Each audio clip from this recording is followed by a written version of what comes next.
le seul habilité réglementairement à approvisionner les différents établissements de transfusion de la wilaya.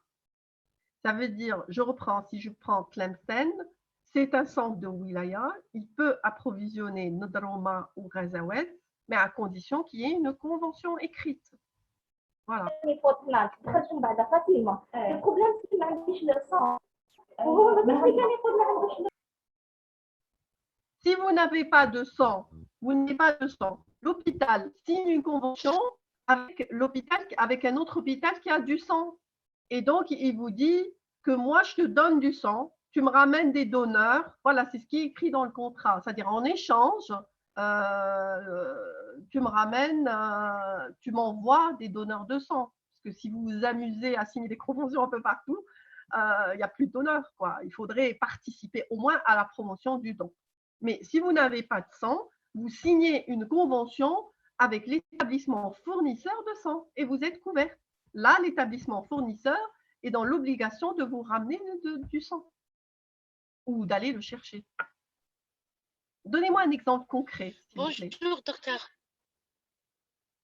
Oui, bonjour. Bonjour. Docteur, les tests de compatibilité, est-ce qu'on doit les faire au sein des postes de transfusion ou bien les centres de transfusion ou bien au lit du malade?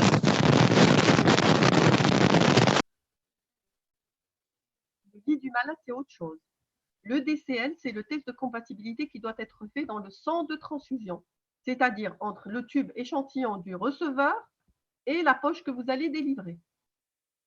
Donc, vous allez mélanger le plasma et le globule rouge. Alors que le test de compatibilité au lit du malade, vous allez juste mélanger les deux sangs totaux pour vérifier le groupage sanguin. D'accord. Voilà, c'est une autre sécurité. Merci beaucoup. Mais Merci. Je pense qu'il y a une conférence sur la question. Parce que le terme de la session, c'est le don de sang. Parce que sinon, on peut s'étaler sur chaque procédure et il y a beaucoup de choses à dire. Voilà, donc est-ce qu'on peut enchaîner sur la deuxième conférence? Oui, je pense c'est le temps. Oui. Ouais, alors attendez, je vais changer de...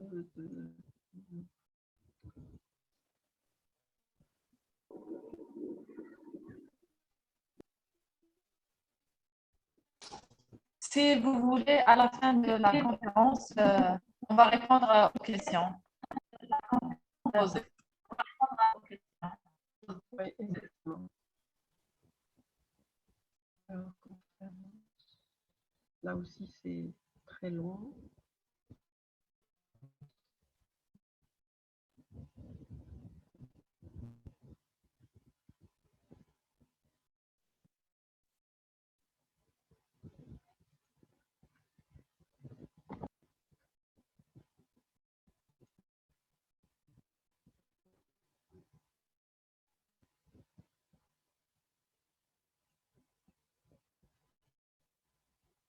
Est-ce que vous voyez la conférence, la slide? Oui, oui, on la voit. Très bien. Les bonnes pratiques transfusionnelles. Ouais. Bon, les bonnes pratiques transfusionnelles, c'est très long. J'ai essayé de résumer au plus que... Parce qu'en fait, ça résume toute la chaîne transfusionnelle. Donc, 2 minutes.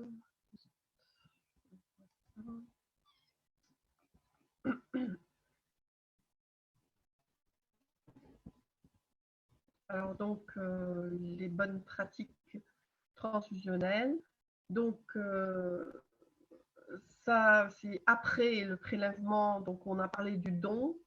Après le prélèvement du don de sang, des plaquettes ou du plasma chez un donneur, il y a plusieurs étapes qui sont réalisées avant la transfusion, donc avant de transfuser au lit du malade. Et toutes ces étapes doivent être respectées pour permettre de garantir la sécurité des produits sanguins. Pour éviter la finalité, c'est éviter tout effet indésirable chez le malade. Alors, bon, là, la slide, bon, c'est un peu flou, mais bon, vous savez qu'une fois que le donneur a prélevé, donc il y a ce qu'on appelle un circuit poche de sang et vous avez un échantillon, un circuit échantillon. Le circuit poche, donc ça va vous permettre, donc il y a une préparation du produit qui va permettre d'obtenir les différents produits sanguins, à savoir le plasma, les plaquettes ou le concentré de globules rouges. Et l'échantillon va subir certaines analyses biologiques indispensables dans le don. Et en fonction donc des résultats, donc il y a un déblocage ou une mise en fontaine du produit sanguin qui va être distribué. Bien sûr, il y a le conseil transfusionnel qui joue son rôle et enfin transfusion du malade. Voilà. Donc, les bonnes pratiques, c'est d'abord implique une qualité. Vous devez, l'établissement a l'obligation de préparer un produit sanguin de bonne qualité et surtout sécurisé.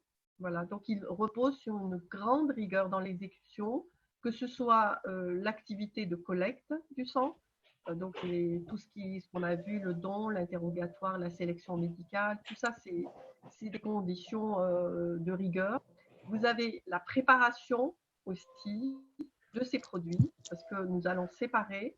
Maintenant, plus on donne le produit, le but de la transfusion, c'est donner le composant sanguin dont on a besoin, pas le sang total, c'est le concentré de rouge, ou bien le plasma, ou bien les plaquettes. Si vous pouvez couper le son, ça serait mieux. Ensuite, la rigueur concerne aussi. Est-ce que vous pouvez couper le son? Le son, en tout cas, pas le sang. Oui, oui. Voilà. Et la troisième étape de rigueur aussi dans l'exécution.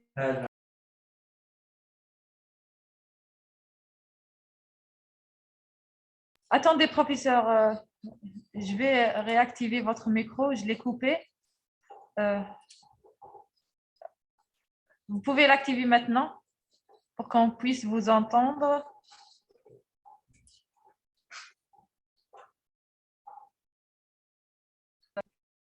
Très bien, maintenant on vous entend. Pardon, vous pouvez enchaîner. Donc, je reprends que les bonnes pratiques transfusionnelles donc, permettent le but, la finalité, c'est une qualité, une sécurité du sang, de tous les composants sanguins et des PSL. Donc, la transfusion implique donner au receveur le composant sanguin dont il a besoin.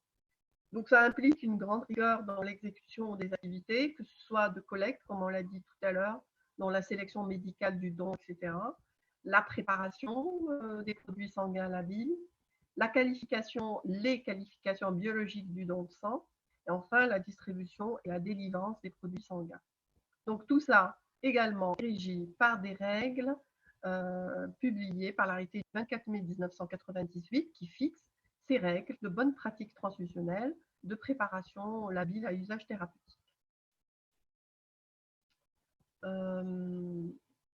Donc, les bonnes pratiques transfusionnelles, vous avez également l'assurance qualité du produit et vous avez ce qu'on appelle l'hémovigilance. Ces trois impliquent une sécurité donc transfusionnelle. Donc la sécurité transfusionnelle doit comprend, si vous voulez, les bonnes pratiques, l'assurance qualité et puis l'hémovigilance. Alors, pour ce qui est des bonnes pratiques que nous allons voir aujourd'hui, c'est en fait une composante du management de la qualité. Le but des bonnes pratiques, c'est de garantir que le sang et les composants sanguins sont préparés, contrôlés dans les respects des normes de qualité qui sont appropriées à leur utilisation prévue. Et comme je l'ai dit tout à l'heure, ces bonnes pratiques concernent le prélèvement, la préparation, les qualifications biologiques, le stockage, le contrôle de qualité du produit final, la délivrance et la distribution. Et la base des bonnes pratiques donc, transfusionnelles, donc vous avez plusieurs phénomènes. Alors la base, c'est par exemple les exigences doivent être respectées. Les exigences dans le procédé doit être validée, le personnel doit être approprié et compétent et formé. Les locaux doivent répondre aux normes. Les documents qui sont régis dans le cadre de la transfusion doivent être bien renseignés, donc bien remplis. Les équipements doivent être adaptés. L'utilisation de consommables, des contenants, de l'étiquette doivent être conformes. Et enfin, par exemple, la procédure doit être validée.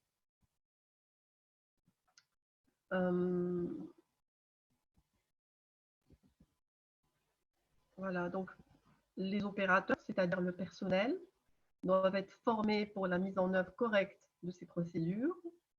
Les instructions, les procédures doivent être rédigées clairement, sans ambiguïté, s'appliquent spécifiquement aux installations fournies. Ça veut dire que j'imagine que vous avez déjà lu les procédures qui ont été établies par des experts et publiées par l'Agence nationale du sang. Donc ces procédures doivent être, donc elles sont rédigées, mais en même temps, il y a certains modes opératoires qui doivent s'appliquer spécifiquement à certaines installations de chaque établissement. Donc, si vous prenez par exemple une machine ortho ou une machine Abbott ou je ne sais pas moi quelle marque, donc chacun a des spécifications. Donc, la procédure doit être rédigée en fonction des installations fournies. Toutes les non-conformités, par exemple, significatives, soient enregistrées de façon détaillée et examinée. Donc, que ce soit pour tout le sang, le composant sanguin, rédigé de façon claire et accessible. Donc, toute anomalie doit être consignée et vous devez trouver des solutions à ces anomalies. Par exemple, vous avez des relevés établis manuellement au moyen d'appareils d'enregistrement pour trouver traçabilité. Si vous avez un système informatisé, donc, je ne sais pas, vous devez obtenir des composants sanguins qui sont obtenus, qui sont conformes à leurs spécifications. Des réclamations concernant le sang doivent être examinées, par exemple. Les causes des défauts, par exemple, de qualité doivent être recherchées. Les mesures doivent être appropriées par rapport aux composants sanguins qui sont défectueux et trouver des solutions pour prévenir le renouvellement de ces défauts. Vous avez la distribution et la délivrance des produits sanguins doivent minimiser tout risque pour leur qualité. Et qu'est-ce qu'il y a d'autre? Que le système de rappel du sang est organisé, y compris en cas de non-conformité. Donc, les bonnes pratiques, ça implique aussi des procédures doivent être bien respectées. Il faut arriver à 100%, mais bon, ça peut aller progressivement. Donc, le produit sanguin labile doit être de bonne qualité. Et donc, vous devez passer par le contrôle de qualité finale, par un échantillonnage, des spécifications, des procédures d'organisation, de documentation et de libération du produit. Donc, l'installation doit être adaptée, le personnel doit être formé de manière continue et les procédures doivent être approuvées, disponibles pour l'échantillonnage. Voilà, donc là, le personnel doit être donc habilité. Le contrôle des produits de la matière première, des produits intermédiaires ou des dispositifs de conditionnement utilisés pour le sang et les composants sanguins. Les méthodes de contrôle peuvent être validées parce que normalement, il y a une procédure de contrôle du produit final. Parce que vous pouvez avoir, par exemple, un concentré de plaquettes qui n'est pas, par exemple, qui ne répond pas aux normes. Il y a certaines conditions de qualité. Donc, par exemple, comme j'ai parlé tout à l'heure du nombre de plaquettes. Vous avez, par exemple, le poids d'un plasma précongelé. Donc, tout ça, c'est des méthodes de contrôle qui doivent être validées. Donc, les procédures doivent être requises pour l'échantillonnage. Vous pouvez récupérer un échantillon du produit pour contrôler, par exemple, le taux de plaquettes et pour une analyse particulière. Par exemple, pour le plasma frais congelé, vous pouvez, par exemple, doser certains facteurs de la coagulation. Tout ça, ça fait partie du contrôle de qualité d'un produit. Pour dire qu'un produit est de bonne qualité, certaines conditions d'analyse doivent être effectuées.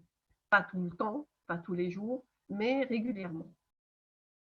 Les produits sanguins labiles sont conformes donc aux spécifications et doivent être correctement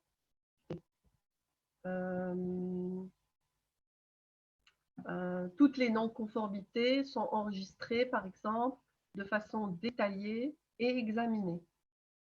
Voilà, donc pour trouver des solutions. Tous les contrôles portant sur les matières premières, les matériels, les consommables critiques. Parfois, on reçoit par exemple un dispositif où, quand vous voyez visuellement, c'est déjà arrivé, où l'anticoagulant est trouble, la solution d'anticoagulant. Donc, il y a des anomalies que vous devez enregistrer en vue d'être comparé aux spécifications. Et ça passe par un enregistrement. Donc, aucune poche de sang ou aucun composant sanguin n'est libéré pour une distribution ou une délivrance s'il n'est pas conforme aux dispositifs ou aux caractéristiques réglementaires. Donc, si vous avez, je ne sais pas moi, un plasma frais congelé dont le poids n'est pas dans les normes, et bien logiquement, ce n'est pas un plasma frais congelé qui doit être distribué, ou un plasma frais. Donc, par exemple, si on commence par le personnel, les bonnes pratiques vont à ce que le personnel, tout grade, toute fonction confondue, le personnel habilité à travailler dans un centre de transfusion doit être qualifié.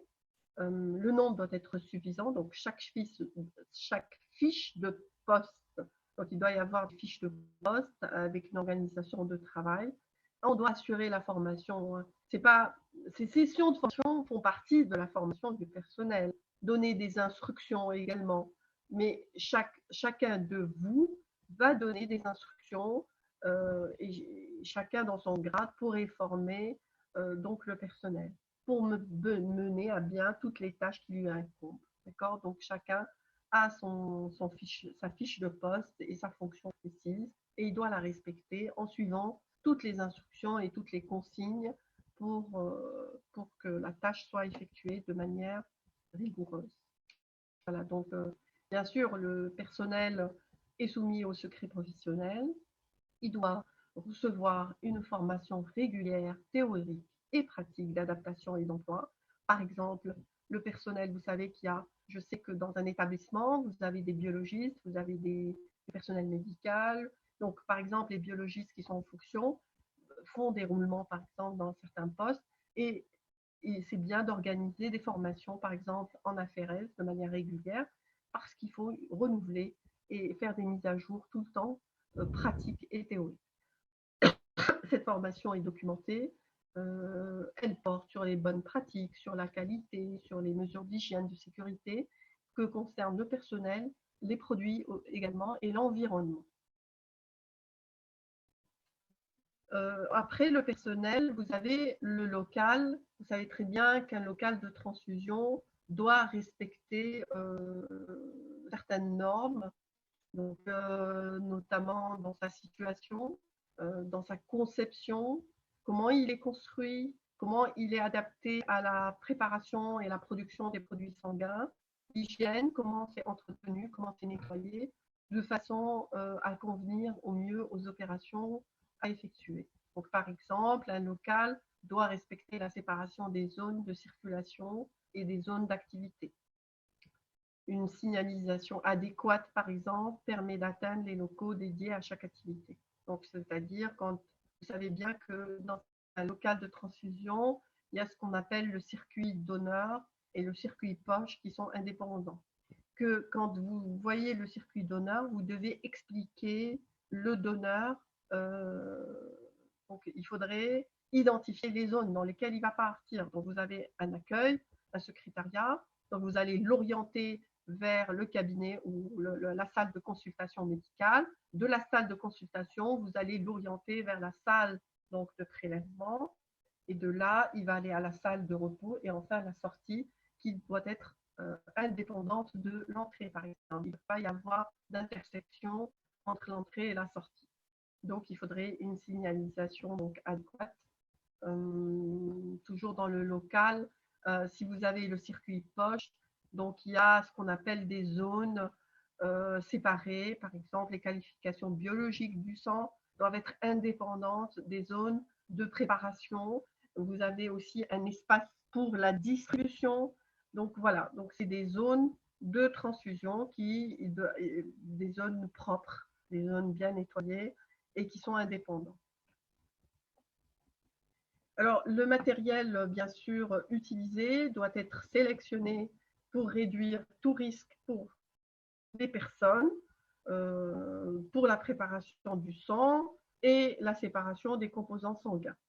Donc, ce matériel aussi doit subir une qualification logiquement préalable à leur première utilisation et il doit être maintenu. Donc, il y a une maintenance régulière en état de validité. Par exemple, vous avez les pipettes, vous avez le nettoyage des appareils, la calibration des appareils, tout ça fait partie de la qualification du matériel. Donc, ils doivent répondre aux exigences des textes en vigueur qui concernent la protection des personnes, en particulier aussi vis-à-vis des réseaux électriques, mécaniques et tout incendie.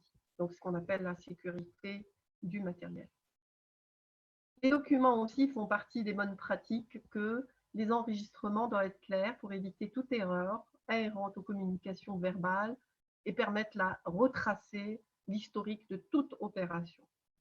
Les établissements doivent recueillir et conserver toutes les informations qui permettent d'assurer la traçabilité et de participer aussi à l'hémovigilance, puisque vous participez, le centre de transfusion sanguine participe à l'hémovigilance. Bien sûr, l'hémovigilance concerne également les services cliniques, etc. Non, mais vous aussi, nous aussi, on participe aux vigilances. Les documents doivent se présenter sous toute forme ou sous tout type de support, que ce soit papier, que ce soit disque informatique. Bon, il faut dire aussi qu'en Algérie, il y a des registres qui doivent être paraphés, papier, mais on est de plus en plus vers l'informatisation parce que d'abord, c'est plus écologique que d'archiver. Après, vous n'avez plus de place dans l'archivage. Je suis sûre que vous avez tous des problèmes d'archivage et de lieux d'archivage. Donc, il vaut mieux aller vers des disques, vers des scans, des genres de photographies de documents. L'accès total des documents doit être partiel et limité à certains du personnel autorisé.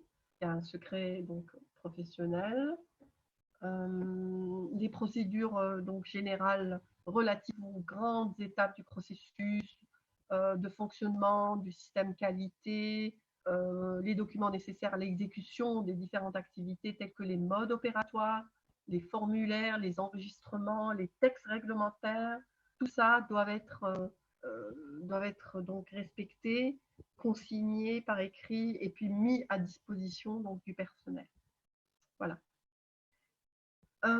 Après l'enregistrement, vous avez les bonnes pratiques de l'accueil. Bon, bien sûr, ça fait partie de la promotion du don. Donc, il faudrait qu'il y ait un secrétariat qui est formé, dans lequel vous allez recevoir le donneur, vous allez l'informer et vous allez enregistrer toutes les informations relatives au donneur de sang. Donc, vous avez également la zone d'accueil doit être spacieuse, sympathique, etc. Et vous avez les documents particuliers tels que le registre des candidats au sang. Vous avez la fiche d'identification, ce qu'on appelle la FIDS. Vous avez le questionnaire médical et vous avez le rapport d'activité. Alors, pour être plus pratique, le questionnaire médical, c'est vrai que l'idéal, c'est que le donneur doit le remplir et le signer déjà dès l'entrée. Mais ce qu'on a fait, c'est que le questionnaire médical doit être, si vous voulez, c'est le médecin qui aide parfois le donneur à remplir ce questionnaire médical parce qu'on a remarqué que parfois il y a des donneurs qui ne lisent pas certaines langues ou qui lisent plus l'arabe que le français ou qui sont illettrés tout simplement et qu'on a besoin d'aide ou parfois qui ne comprennent pas les questions. Voilà. Donc il y a un accompagnement dans ce cas, pas obligatoirement par un personnel médical, mais au moins un accompagnement.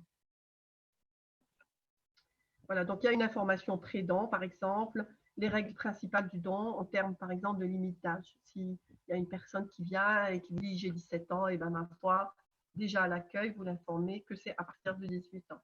L'importance de la validité des comptes aux donneurs, aux questions du médecin, face à la nature des enjeux en termes de sécurité. Donc là, intervient la compétence du médecin, les principaux facteurs de risque associés aux maladies transmissibles. Donc, si on n'informe pas le donneur du danger, eh ben, il lui, c'est anodin, qu'il prenne des antibiotiques ou des médicaments, il ne sait pas que s'il donne son sang, ça pourrait nuire au receveur. Donc, c'est à vous, médecin ou l'accueil, d'informer des risques pour le receveur, que s'il ne donne pas toutes les informations, il y a des risques. Ensuite, identification. La fiche de donneur doit être consignée, les informations qui permettent d'identifier le donneur à l'accueil. Procédure doit être précisée, les moyens mis en œuvre pour recueillir et vérifier toutes les informations saisies dans la fiche du donneur. Donc là, bien sûr, il y a les bonnes pratiques de sélection.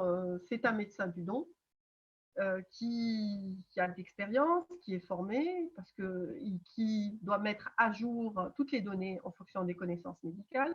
J'imagine que vous avez vu qu'au cours de la pandémie Covid-19,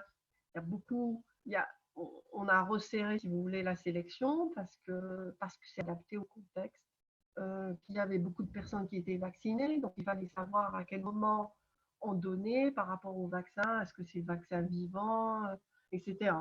Donc c'est pour déterminer, l'objectif c'est de déterminer l'aptitude du donneur au prélèvement. Voilà, donc le local doit être une zone de sélection médicale. Les documents, c'est les fiches de prélèvement donc, du donneur de sang, matériel, donc table de consultation, mobilier, adéquat, pèse personne, stéthoscope, tensiomètre, éventuellement un ECG, un lecteur d'hémoglobine.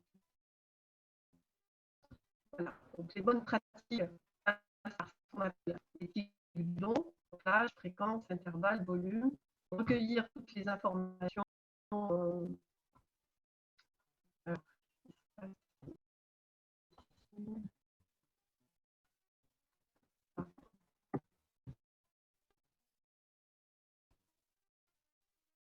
Ici, toutes les informations sur l'identité, l'état de santé, assurer un examen physique et médical complet du donneur. Donc, il faudrait prendre le temps avec le donneur, ne soit pas être pressé avec le donneur pour passer à d'autres. Non, prenez tout le temps parce que ce temps est précieux. Ça permet de protéger le receveur, éventuellement le donneur. Donc, vérification du poids, le don de sang total, un contrôle pré-don, le taux d'hémoglobine quand vous avez le lecteur. Mais bah, j'espère que d'ici quelques temps, on aura des lecteurs partout. Mais si vous avez, c'est à l'appréciation du médecin.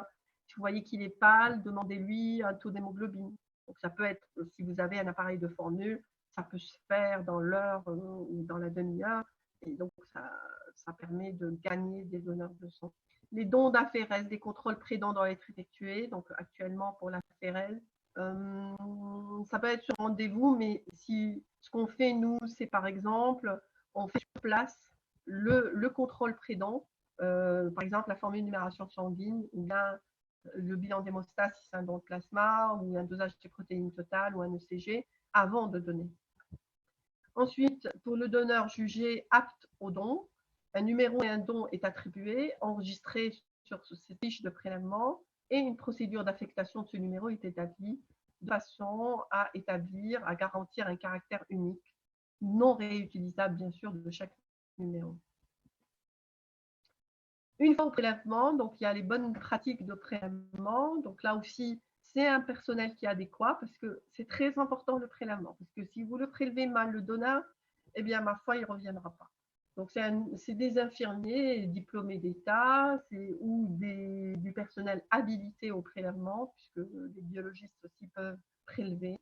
Donc il y a le prélèvement, mais aussi la surveillance du donneur et qui doit être assisté médicalement par un médecin, donc en cas de malaise. Le local, donc c'est une zone dédiée au prélèvement. Les documents fournis, c'est la fiche de prélèvement du donneur et le registre. Bien sûr, le matériel, le fauteuil, tout ce qui est prélèvement relatif au don. L'agitateur de poche, la soudeuse, les pinces, les ciseaux, les garrots, les pinces à clamper, les portoirs à tubes, les gants à usage unique, les poches de prélèvement, les récipients pour les déchets. Très important. Voilà, donc l'hygiène du personnel, bien sûr. Donc, vous devez respecter toutes les règles d'hygiène. L'habillage, par exemple, du personnel doit être établi. Interdit de manger, de boire et fumer dans des zones de prélèvement. Éviter toute personne qui souffre d'une maladie contagieuse, donc le port d'une blouse, etc. Donc, tout ça, il y a des produits de désinfection qui sont à disposition. Et vous avez l'installation du donneur. Pardon.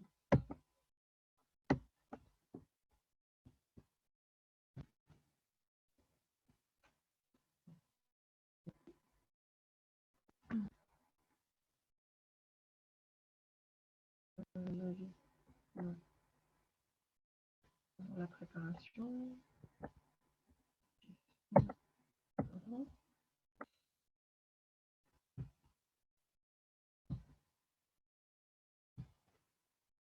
Pardon. Alors,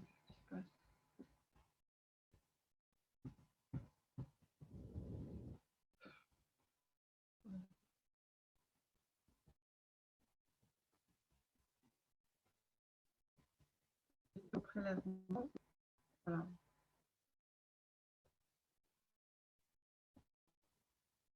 Voilà, donc l'installation du donneur, donc vérifier la concordance, très important dans les bonnes pratiques. Une fois que le donneur est installé, donc il faudrait vérifier la concordance entre l'identité du donneur et les éléments inscrits sur la fiche de prélèvement. Donc il faut coller donc, les étiquettes sur les poches et les tubes pour la qualification biologique. Tout changement de place du donneur, donc il faudrait procéder à un nouveau contrôle et le personnel doit rappeler au donneur de l'avertir de toute sensation désagréable au cours du prélèvement. Alors, prélèvement donc, et surveillance, donc inspection à effectuer préalablement au prélèvement, préparation du site de ponction, stérilisation complète, nécessité de bien pratiquer la ponction bien mélangée, donc le flux sanguin doit être suffisant et constant.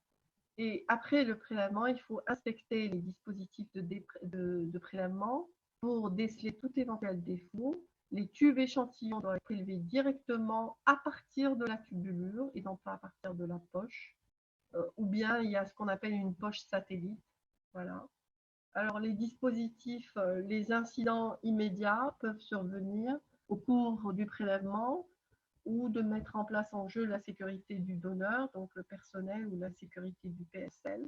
Donc là aussi, il y a des procédures qui doivent préciser les décisions à prendre en cas de malaise, en cas de perte de connaissance, etc.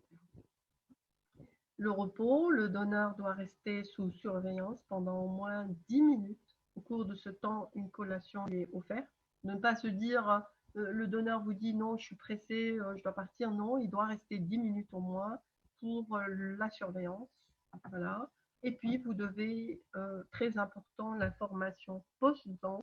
Un document post-dent, normalement, doit être remis au donneur qui doit indiquer le numéro de téléphone de l'établissement et le service à contacter. Je me rends compte qu'on n'a pas assez développé ça, mais je considère que c'est important. Mais logiquement, généralement, quand il y a une information, on le contacte grâce à la fiche d'identification. Mais en fait, l'information post-dent doit attirer son attention pour le devoir d'informer s'il y a un problème qui est survenu. Par exemple, juste après, il vous dit j'ai fait une fièvre, ou, comme il dit tout à l'heure, une gastro, etc.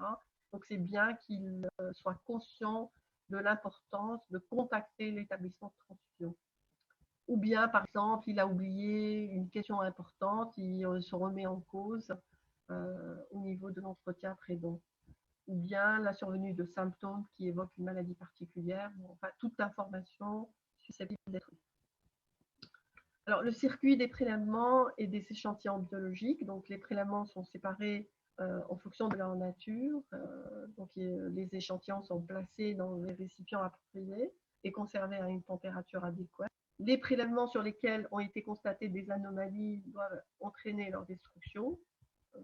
Voilà, selon un procédé aussi réglementaire. Voilà, donc ensuite les bonnes pratiques de préparation. Alors, ça concerne tout le personnel, un responsable de production, Donc, il faut toujours un responsable de production et un responsable de contrôle de la qualité de production. Voilà. Donc, il faudrait l'idéal, c'est ce qu'on fait, hein. Je sais que c'est difficile, mais il faut mettre en place un système de production et un système de contrôle du produit préparé. Le local, donc, c'est une zone de production, une zone de conservation et une zone de contrôle. Les documents, c'est la fiche de liaison, un registre de réception des poches, de préparation donc des PSL, un registre aussi des PSL non conformes, d'incinération et d'étiquetage. Matériel fourni pour la préparation, vous avez des balances, des enregistreurs de température, des centrifugeuses à poche, des séparateurs de plasma, des potences, de déleucocytation, des bains-maries, des hôtes bactériologiques, des congélateurs, des agitateurs de plaquettes avec une enceinte, et puis des réfrigérateurs pour poche. Voilà, donc là, la réception, donc les poches sont prélevées, acheminées après 5 à 10 minutes au labo de préparation avec une fiche de renseignement. La centrifugation donc, nécessite le respect des étapes suivantes. Vous avez une mise en pot, un équilibrage des poches correct, un réglage de la vitesse, de la température et de la durée de centrifugation en fonction du PSL que vous voulez préparer. Donc la séparation doit être faite, soit à l'aide d'une presse manuelle, semi-automatique, mais automatique surtout. La pesée doit intervenir dans les différentes étapes de production pour calculer le volume en utilisant donc la densité. La soudure, qui intervient dès lors d'une opération de transfert réalisée. Elle met en œuvre un appareil individuel ou intégré. Vous avez enfin la congélation qui met en œuvre des équipements électriques, des fluides cryogéniques, des moyens de contrôle. La vitesse de refroidissement, température finale doit être parfaitement maîtrisée et bien affichée et définie. La décongélation aussi, il y a une procédure de décongélation qui doit être respectée. Et enfin, l'étiquetage, le but est de faire apparaître donc le type de produit de façon claire, lisible, la mention et les caractéristiques de ce produit, le numéro du don qui doit être apposé lors du prélèvement, l'étiquetage qui doit se faire après la validation biologique, qui se fait après la validation d'analyse et un test de dépistage de sérologie. Le produit doit être conservé et stocké. Le matériel de stockage doit disposer d'une puissance suffisante pour maintenir toutes les conditions de conservation, quelle que soit la fréquence d'accès voilà, du dispositif, qui permet donc une circulation d'air efficace. L'enceinte doit être réfrigérée avec une alarme, donc à plus 4, à plus 8, jusqu'à conservation CGR, soit des congélateurs de moins 30 à moins 80 pour les plasmas frais congelés.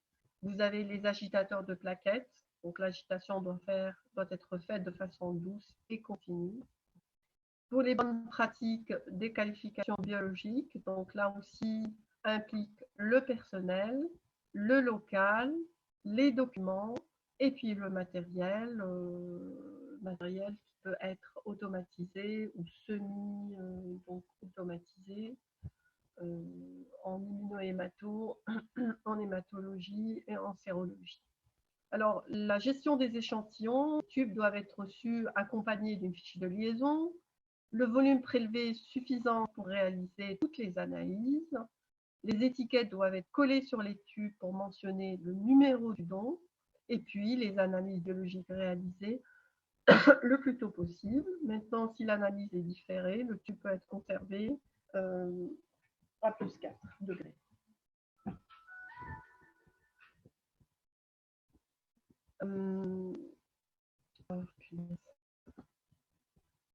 Voilà, donc les analyses donc, biologiques. Certains sont systématiques, surtout les dons. D'autres sont réalisés dans des situations donc, particulières, par exemple pour le paludisme ou un facteur de risque particulier. la validation donc, de la méthode, il y a la validation analytique par le technicien ou le biologiste, il y a la validation médicalisée ou validation biologique. Donc la traçabilité, bien sûr, doit permettre par l'identification, par l'identifiant donc du don unique qui doit faire le lien entre le don et le résultat d'analyse d'une part, et d'autre part le donneur et les résultats des analyses pratiquées sur les dons antérieurs. Donc l'idéal, c'est d'avoir aussi les antériorités et d'associer en clair à chaque identifiant unique le résultat interprété donc de l'analyse. Voilà, donc ça, c'est juste un algorithme, mais vous avez la procédure qui est bien expliquée, les algorithmes qui sont bien rédigés dans les procédures, comment faire en cas de résultat douteux, en cas de résultat positif, qu'est-ce qu'il faut faire, aussi bien pour, par exemple, pour les analyses biologiques. Mais là, c'est bien consigné sur l'algorithme des procédures édité par l'Agence nationale du sang en 2017. Alors, vous avez des algorithmes pour l'hépatite B, pour les HIV. Ça, c'est pour la validation de chiffres, par exemple, en cas de syphilis.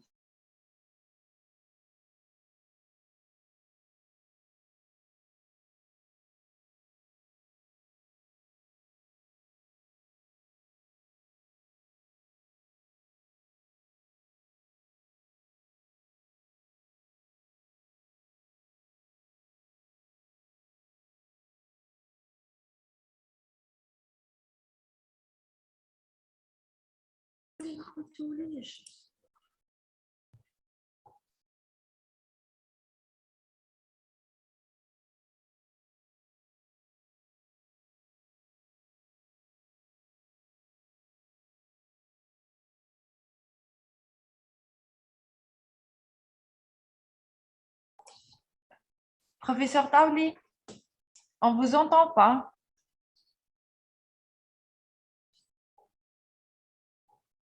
Professeur Taouli,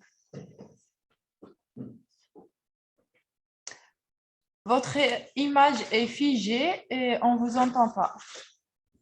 Est-ce que vous avez un problème de connexion ou quoi? Est-ce que vous arrivez à entendre tout le monde?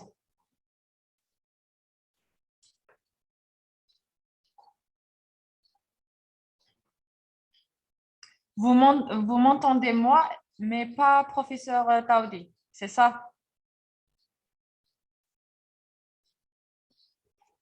Très bien, on va voir avec professeur Taouli pourquoi ça s'est coupé chez elle.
Professeur Taouli, est-ce que vous entendez? Est-ce que vous arrivez à entendre? Professeur Taouli? Non.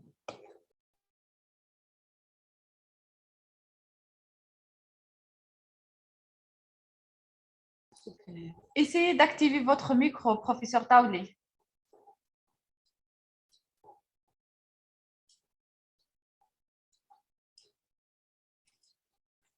خفت نخرج.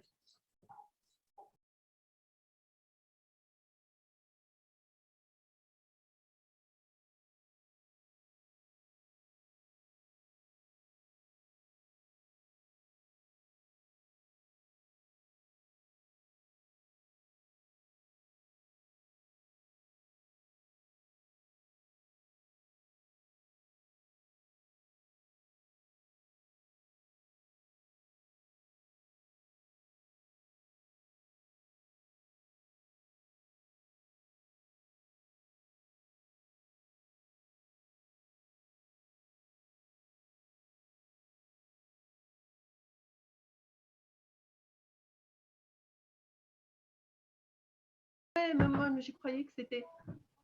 Alors, à quel moment ça s'est arrêté?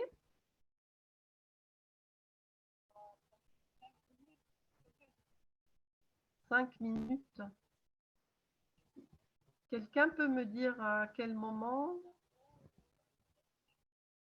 À quel numéro? Il faut repartager l'écran. Ah oui, attendez, je vais repartager l'écran. Alors, alors, 5 minutes. 5 minutes.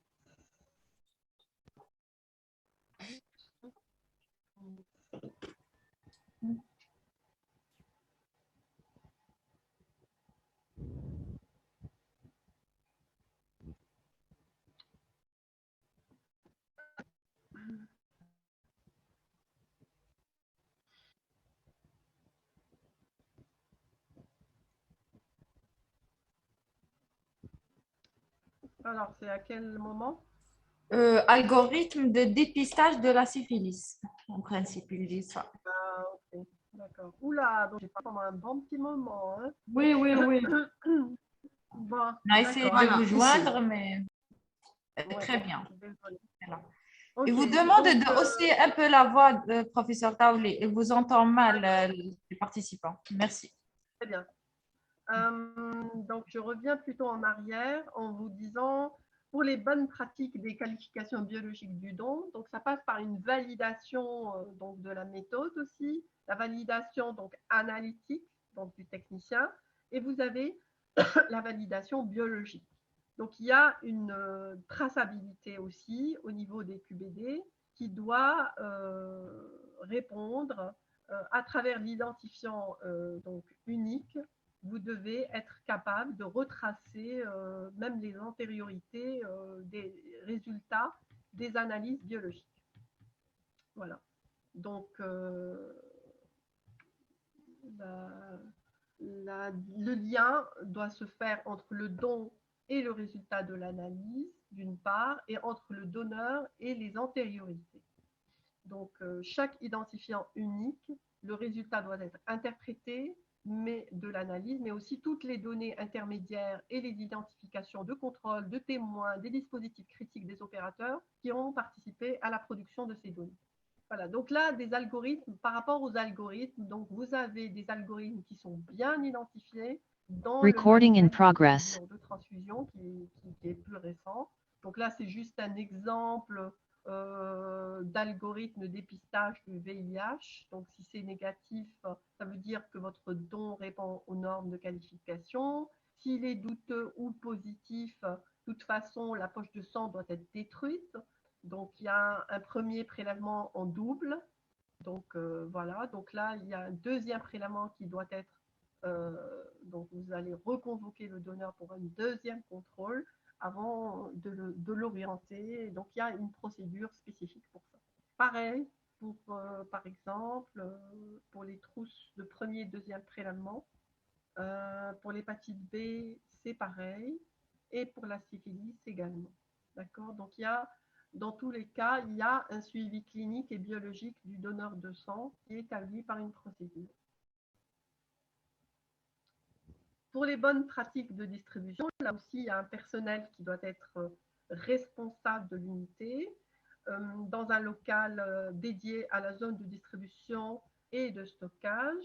Les documents de distribution, c'est le registre de distribution et fiche de mouvement de stock que vous devez avoir au niveau de cette unité.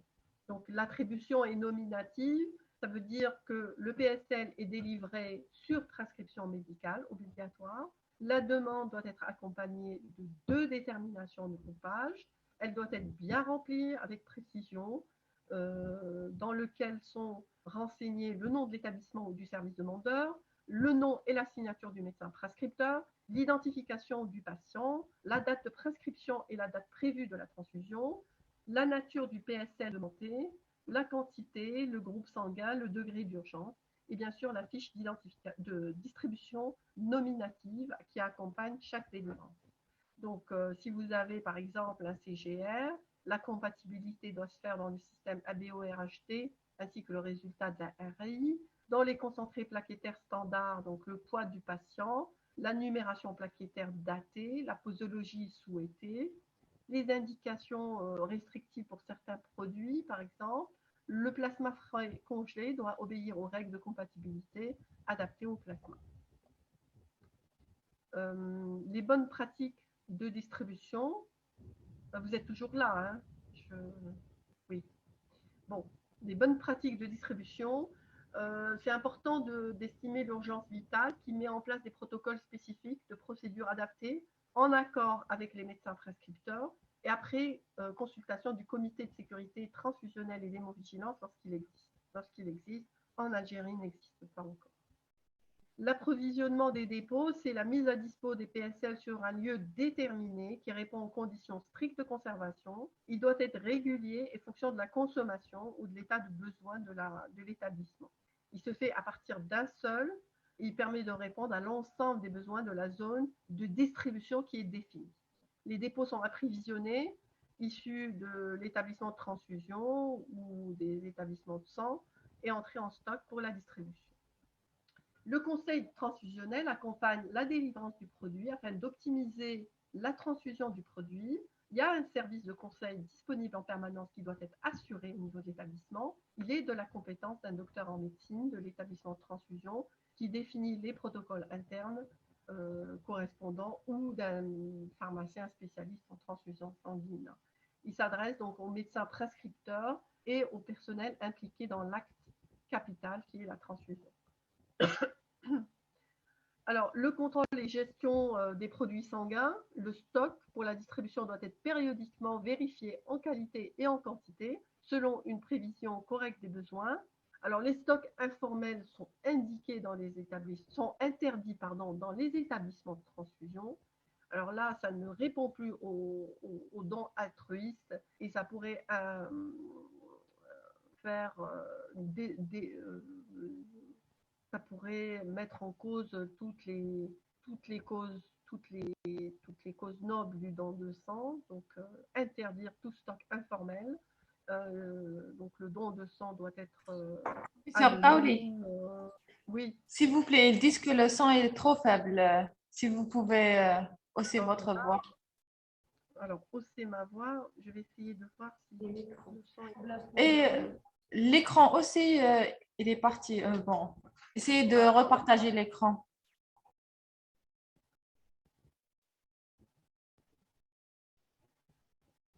Je vais commencer. Alors, je repartage alors. Hein. Oui, oui.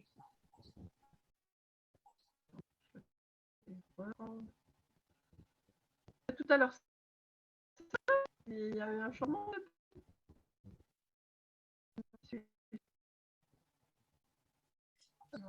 Comment? Non, j'essaye de trouver la commande rapidement.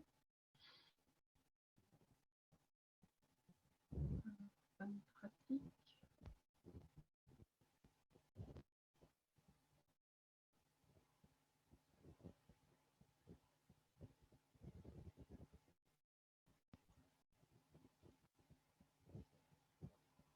Au maximum.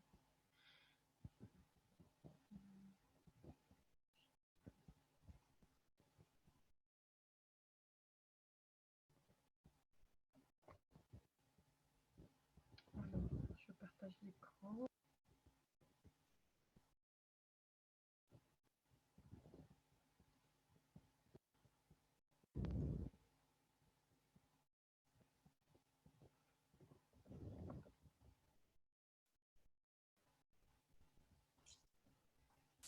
On voit la présentation Vous maintenant. voyez, Oui.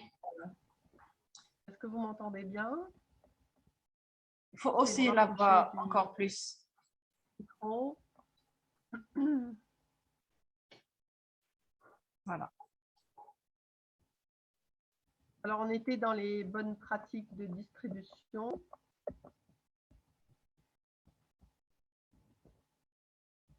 Observation, pratique des QBD, les algorithmes, les bonnes pratiques de distribution. Oui, bah, c'est ça, on était là. Donc, c'est une délivrance, donc on a dit, de produits sanguins sur prescription médicale, donc de détermination de groupage. Dans la demande, vous devez avoir le nom de l'établissement, la signature du médecin prescripteur, l'identification correcte du patient, la nature du PSL, le degré d'urgence, et enfin la fiche de distribution nominative qui doit accompagner chaque délivrance et qui doit être d'ailleurs retournée à l'établissement de transfusion sanguine. Alors, le concentré de globules rouges doit répondre aux règles de compatibilité dans le système ABO et RESUS et le résultat ainsi de la RAI. Pour le concentré plaquettaire standard, le poids du patient, la numération plaquettaire datée, la posologie souhaitée, identifiée. Pour le plasma frais congelé, on doit obéir aux règles de compatibilité ABO adaptées au plasma. Donc là aussi, l'urgence vitale met en place un protocole spécifique, une procédure adaptée en accord avec les médecins prescripteurs et après consultation du comité de sécurité transfusionnelle et d'hémovigilance lorsqu'il existe, parce qu'il n'existe pas encore en Algérie. L'approvisionnement doit mettre à dispo sur un lieu déterminé, doit répondre aux conditions strictes de conservation, régulier en fonction de la consommation du PSL. Donc, il se fait à partir d'un seul établissement de transfusion sanguine. Donc, il permet de répondre aux besoins de la zone de distribution qui est définie. Le conseil transfusionnel, donc, il accompagne bien sûr la délivrance afin d'optimiser la transfusion de PSL, c'est obligatoire. Un service de conseil disponible en permanence doit être assuré. Il est de la compétence d'un médecin, d'un docteur en médecine ou d'un spécialiste, d'un pharmacien spécialiste en transfusion sanguine, qui définit donc les protocoles internes correspondants et il s'adresse aux médecins prescripteurs et au personnel impliqué dans l'acte capital. Alors, le contrôle de gestion des produits sanguins. Dans un établissement, le stock doit être périodiquement vérifié en qualité, en quantité, selon une prévision correcte donc, des besoins. Alors, les stocks informels sont strictement interdits dans un établissement de transfusion sanguine. Donc, vous ne devez pas réserver le don de sang altruiste. Donc, il faudrait toujours respecter les règles du don de sang. Donc, ne pas aller vers un marché du sang. Donc, il faudrait interdire toute réservation. Donc, le don de sang est anonyme et il est adressé à tout receveur, quel que soit d'où il vient, etc. Donc, tout critère défini. Donc, l'établissement doit établir périodiquement un état qui doit préciser les entrées et sorties de stock, etc., les produits stockés, les produits retournés. Alors, au lit du malade, bien sûr, l'acte transfusionnel, donc il y a certaines étapes. Donc, c'est par exemple l'information du patient, le contrôle du pouls, donc l'état clinique. Pour les concentrés plaquettaires et le plasma frais congelé, il se limite à une vérification d'identité et de concordance des informations. Surveillance du patient au cours de l'acte transfusionnel, on continue les 10 premières minutes, puis régulièrement de façon adaptée à l'état clinique. Il faut être attentif à la survenue de tout signe d'intolérance et surtout compléter la fiche de distribution nominative pour assurer la traçabilité du produit.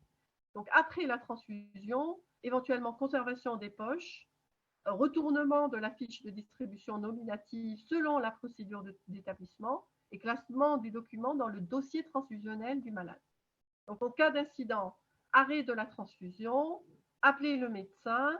Signaler à la structure de transfusion qui a délivré le produit, noter le temps d'apparition de ce trouble où ce numéro est le numéro de la poche incriminée, demander 2 tubes de sang, un citraté et un sec pour la vérification immunologique.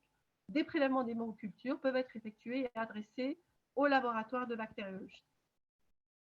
Donc, en conclusion, le respect des bonnes pratiques d'abord implique toutes les connaissances relatives à la transfusion sanguine. Donc, ça implique une lecture globale des procédures, une lecture globale des différentes indications et contre-indications au don de sang. Donc, toutes les bonnes pratiques sont indispensables pour délivrer un produit conforme dans les conditions optimales pour le receveur. Et bien sûr, les bonnes pratiques, l'assurance qualité, l'hémovigilance concourent à la sécurité transfusionnelle du receveur grâce à l'efficacité de l'ensemble des mesures prises à chaque étape de la chaîne, de l'accueil, la collecte, la préparation, la démarche qualité, la vigilance, tout en gardant à l'esprit le respect du donneur. Donc, au cours des dernières années, bien sûr, les qualifications biologiques ont significativement contribué à l'amélioration de la sécurité transfusionnelle grâce à l'amélioration des performances analytiques, l'automatisation des tests de dépistage et l'introduction des maîtrises des processus analytiques et puis par la présence d'un système documentaire et de traçabilité. Voilà. J'espère que vous m'avez écouté jusqu'à la fin. Et j'ai terminé la conférence. Est-ce que vous m'entendez?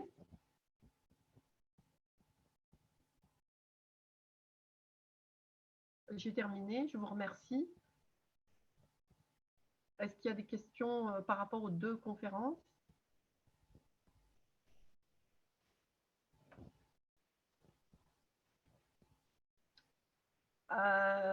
Est-ce que vous m'entendez?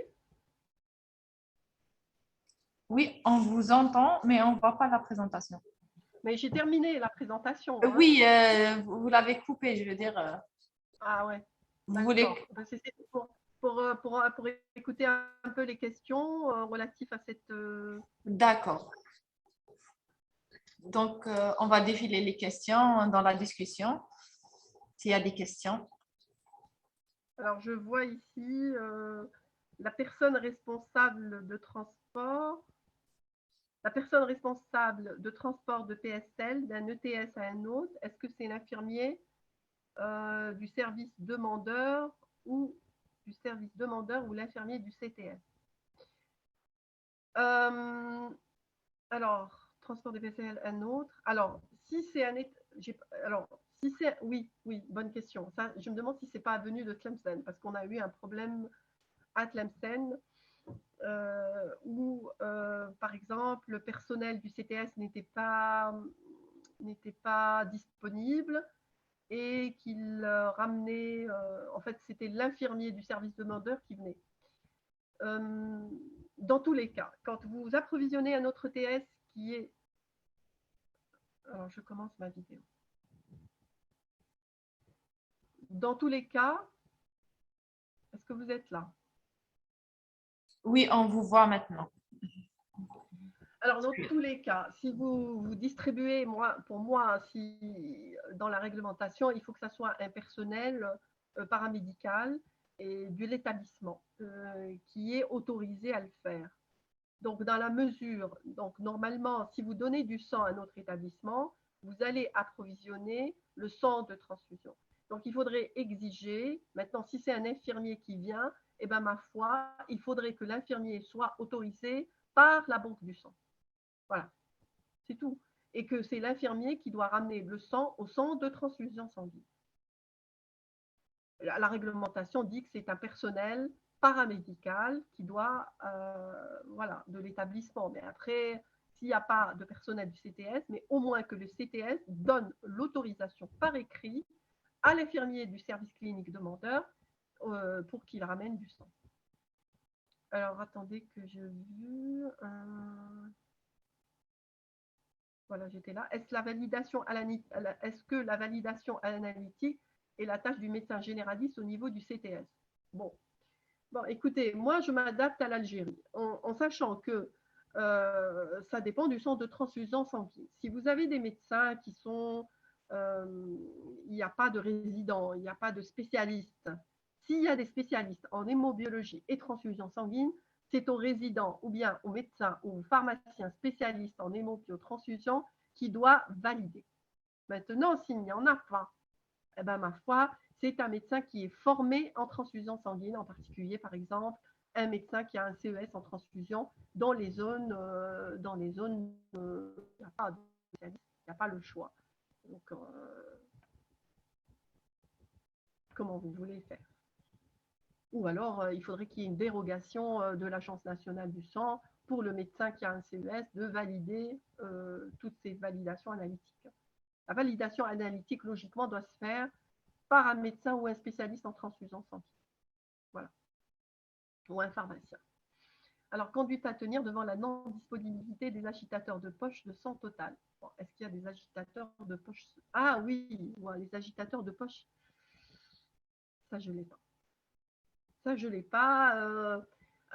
Il faut exiger. Moi, je me dis, moi, je préfère poser la question autrement au directeur. Que moi, j'ai des textes réglementaires, j'ai des procédures à respecter, je dois préparer un produit sanguin de bonne qualité. Donc, j'ai besoin d'un agitateur de poche. Donc, il faudrait taper sur la table et demander au directeur de l'institution de vous fournir un agitateur de poche de sang total. Voilà, je préfère ça la question. Parce que c'est facile de nous dire, ouais, mais conduite à tenir si je n'ai pas une analyse biologique. C'est comme si vous me dites, j'ai pas la sérologie HIV, je fais quoi? Non, c'est un texte réglementaire qui est régi par un ministère. Le ministère a ouvert une banque de sang. Et bien, ma foi, la banque de sang doit répondre à toute la réglementation régie pour la transfusion sanguine. Moi, je préfère ça. Ensuite, selon le préleveur seulement. Alors, je ne sais pas ce que c'est. Je n'ai pas compris cette question. Alors, TPHA positif par ELISA et VDRL négatif. Alors, il faut savoir que le VDRL n'est pas une technique validée. Hein. Pour la syphilis, vous devez utiliser deux types de méthodes, soit l'ELISA en immunoenzymatique, soit les tests d'hémagglutination. Le VDRL peut vous donner des faux négatifs et des faux positifs. Donc, le VDRL n'est plus dans les procédures. Hein. Donc, il est réglementairement interdit d'utiliser le VDRL. Donc, il doit être banni des centres de transfusion sanguine. Vous devez exiger dans les cahiers de charges et dans la commande de réactifs le TPHA ou l'immunoenzymatique. Sinon, ce n'est pas une qualification biologique validée de la syphilis. Comment choisir les poches triples ou quadruples pour les dents? Les poches triples, c'est bien d'avoir les poches quadruples parce que le poche quadruple, ça vous permet déjà d'obtenir un CGR filtré. Certaines poches quadruples, vous pouvez aboutir à un CGR filtré et un concentré plaquettaire standard. Les poches triples, ça vous permet également de préparer les concentrés plaquettaires standards. Donc, vous devez choisir les deux. Si vous partez dans une collecte mobile, vous n'allez pas gaspiller des poches quadruples. Si c'est loin, vous ne pouvez pas utiliser le concentré plaquettaire standard. Donc, utilisez des poches doubles ou bien des poches triples si la collecte mobile n'est pas loin de l'établissement de transfusion sanguine, par exemple. C'est ce qu'on fait à Tlemcen. Donc, quand il s'agit d'une collecte mobile qui n'est pas loin de l'établissement, dans l'heure qui suit, le transporteur ramène le sang de poche triple pour préparer le concentré plaquettaire standard.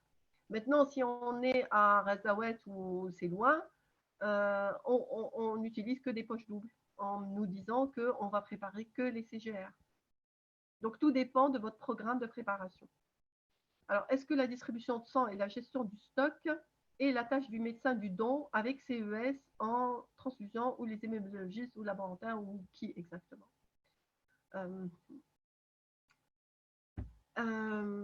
Moi, je ne rentre pas dans cette polémique médecin CES, spécialiste et tout ça. Non, un centre de transfusion doit établir un organigramme. Donc, il faudrait un organigramme. Donc, en fonction de votre personnel, si vous avez un médecin spécialiste ou un pharmacien spécialiste et un médecin spécialiste, par exemple, au centre de transfusion sanguine de Tlemcen, on est plusieurs spécialistes, mais chacun a la responsabilité d'une unité. Mais par exemple, dans l'unité de préparation, il n'y avait pas assez de spécialistes. On a parfois des résidents, mais ils ne sont pas nombreux. Donc, j'ai mis un médecin du CES. Je considère qu'il a été formé et qu'il peut être habilité. C'est mieux que de laisser l'unité vide, quoi. Donc, il faut accompagner le biologiste. De toutes les manières, le technicien ou le biologiste ou ce qu'on appelle le laborantin, il doit être cadré, il doit être accompagné par soit un médecin spécialiste, soit par un pharmacien spécialiste, soit par un médecin du don, un médecin qui a un CES en transfusion ou formé en transfusion. Donc, je ne rentre pas de la polémique. Non, mais moi, réglementairement, je ne suis pas habilitée à le faire. Oui, mais alors, pourquoi tu travailles dans un centre de transfusion sanguine? Vous devez constituer une équipe dans laquelle il y a une répartition des différentes tâches. Voilà. Et la réglementation viendra après. Après, c'est au responsable du centre de transfusion de demander l'affectation de médecins spécialistes selon l'état de besoin. Alors, bonjour, doit-on rechercher le DU à un DDS, je ne sais pas ce que c'est. Il y a un grand COE puisque ces poches seront étiquetées RH positif. On fait le DU quand même. Nous, on fait le DU quand même. Le PFC de la collecte mobile, doit-on le garder ou l'incinérer? Eh ben, c'est pareil. Si ça dépend de. Vous savez que la durée de vie des facteurs, c'est 2 à 3 heures. Donc, si vous ne préparez pas si vous ne faites pas la centrifugation dans l'heure ou dans les 2 heures maximum qui suivent, eh ben, vous n'aurez pas un bon plasma frais. Donc, tout dépend du lieu de la collecte mobile. Donc, le biologiste ne valide pas quel que soit son grade. Écoutez, moi, imaginons le cas où vous n'avez ni médecin, ni pharmacien spécialiste, ni personne. Si ce n'est pas médicalisé, vous êtes un médecin seul dans un centre de transfusion accompagné de biologistes. Moi, à votre place, je formerai une biologiste avancée en transfusion, lui donnerai une formation spécifique et lui donnerai... mais là, je préfère ne pas m'abstenir parce que là, demain, ça, c'est l'organigramme du service. Voilà. Quand on accepte la gestion d'un établissement de transfusion sanguine dans lequel il n'y a pas de poste de médecin et de pharmacien, il n'y a que des biologistes. La même chose, c'est à vous de tabler, de demander au directeur de l'institution de vous affecter le personnel compétent. Et en attendant, vous pouvez donner une dérogation à un biologiste bien formé dans la tâche qui lui est assignée. TPHA méthode hémagglutination. Oui, c'est hémagglutination, oui. Triponental par hémagglutination. Alors, la durée d'utilisation du sang récolté dans la poche double est quadruple. La durée d'utilisation,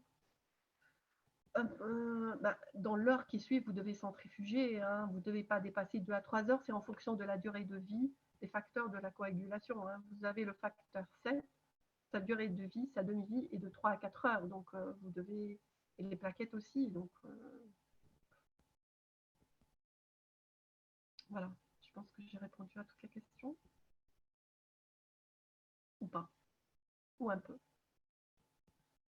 Est-ce que vous êtes là? Oui, oui. Très bien. Donc, je crois que j'ai répondu à la plupart des questions. Alors, est-ce qu'il y a un détecteur de veine? Oh, ben, c'est magnifique si vous avez un détecteur de veine.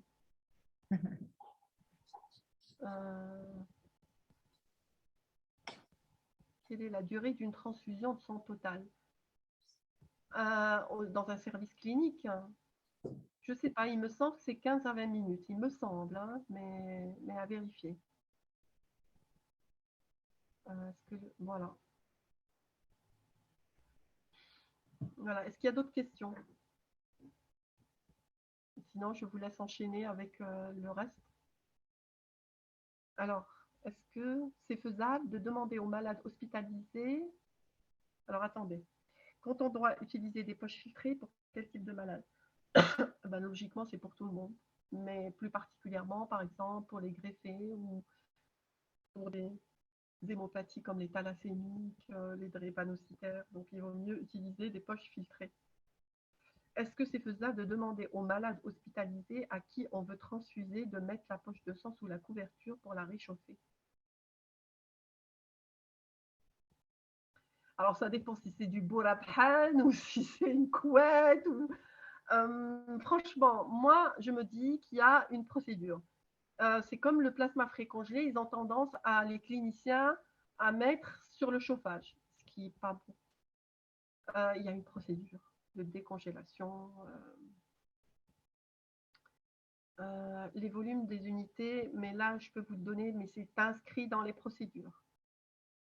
Une poche de sang totale dans le monde dépasse poche de sang totale dépasse les normes. Dans le poids peut-être, c'est ça ce que vous voulez dire? Écoutez, ça, vous avez une procédure. Le volume de la poche ne doit pas excéder un certain volume et il ne doit pas être inférieur au volume minimal. Entre les deux, c'est une poche non conforme. Donc on ne discute pas.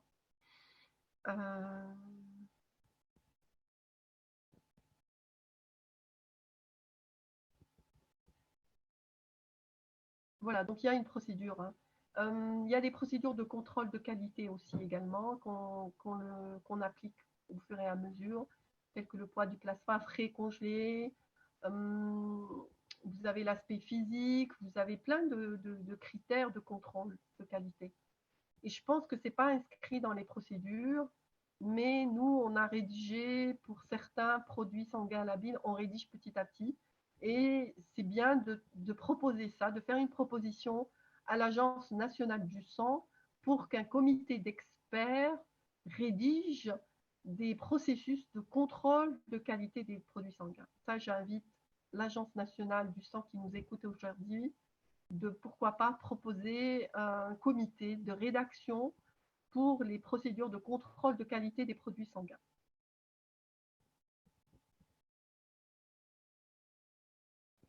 Mais déjà, pour une première étape, si vous respectez toutes les procédures étiquetées ou éditées, c'est déjà un grand pas en avant pour la transfusion. Voilà. Est-ce qu'il y a d'autres questions?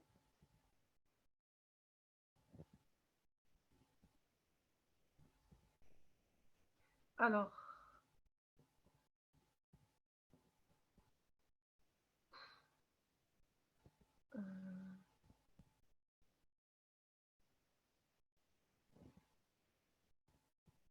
pour les CPS, l'indice de tournoiement.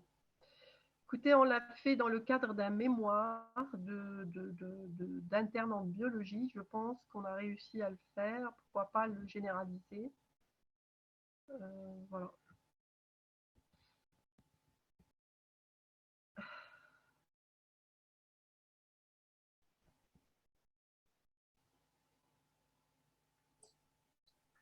Vous voulez qu'on s'arrête? Bon, on a fini en principe la pause déjeuner à midi. Voilà. Donc, Voilà. je vous remercie et bonne continuation avec le reste des conférences. Merci pour votre intervention, professeur Taouli. Voilà, de rien. À bientôt. Merci. Au revoir. Alors, aux participants, on reprend le programme à 13h avec professeur Filla. Donc, on va enchaîner avec la promotion du don de sang, l'estimation des besoins d'un centre de transfusion sanguine. Pardon. Alors, on vous dit bon appétit et à 13h, Inch'Allah.